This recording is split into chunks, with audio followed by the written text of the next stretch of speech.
Thank you very much for being here today. I'm John Barrasso, a Republican senator from Wyoming, and wanted to talk to you today about the promises that the President has made about the health care bill and, as we now know, are broken promises. And what a difference a year makes, because 1 year ago today, the President went to the American Medical Association meeting in Chicago, and he spoke to the doctors there, but was speaking to doctors as well as their patients about what he wanted to do with health care. And I'm going to read the quote as he delivered it 1 year ago today. He said, "So let me begin by saying this. I know that there are millions of Americans," he said, "who are content with their health care coverage. They like their plan and they value their relationship with their doctor." The President went on. He said, "And that means that no matter how we reform health care, we will keep this promise." The President said, "If you like your doctor, you will be able to keep your doctor. Period."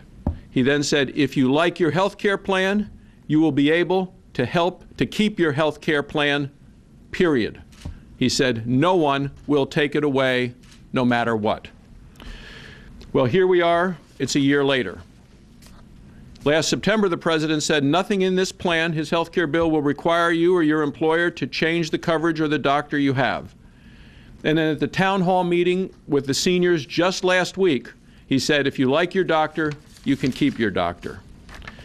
Well, on Friday, the Associated Press reported that in just 3 years, a majority of workers in this country, 51%, will be in plans subject to new Washington requirements. 51% of Americans will not be able to keep what they have, keep what they like, keep what they want. Investor's Business Daily headline, "Keep your health plan under overhaul? Probably not," government analysis concludes. And you say, well, that's the Associated Press. What do the real words say? So I brought to you what was released on Monday. The regulations, the new regulations included, called the Interim Final Rules for Group Health Plans and Health Insurance Coverage under the bill. This came out through the Internal Revenue Service. Interesting, it's the Internal Revenue Service who's writing these, along with the Department of Labor and the Department of Health and Human Services. And if you turn to page 54, there is a table talking about how many people will lose the coverage that they have now that they like and that they want.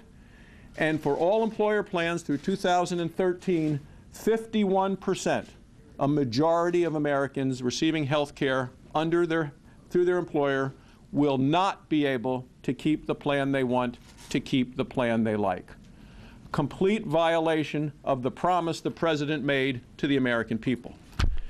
Now, they asked the Secretary of Health and Human Services, Kathleen Sebelius, about that, and she said, well, the President wanted to make sure, this is a quote, wanted to make sure as much as possible, and this is from today's Washington Post, wanted to make sure as much as possible that if people had plans that they liked, they got to keep them and then balance that with, some overall protection for consumers. So the Secretary has decided to balance what the President promised the American people with something very different. Something that is going to make Americans lose the coverage they like. And the Secretary came down on the side that says 51% of Americans will lose the coverage that they like and that they want. This is going to drive up the cost of care. And, we've seen that today in the Hill. Report projects a rise in 9% in employers' health costs in 2011. This is at the same time that the President said, oh no, we're going to get the cost of care down. For people that have coverage that they like, Politico last week, comprehensive but not for all. Part of the health care overhaul due to kick in this September could end up stripping more than 1 million people of their insurance coverage, violating a key goal of President Obama's reforms. So here we are at a time where we're working to try to improve health care and get down costs.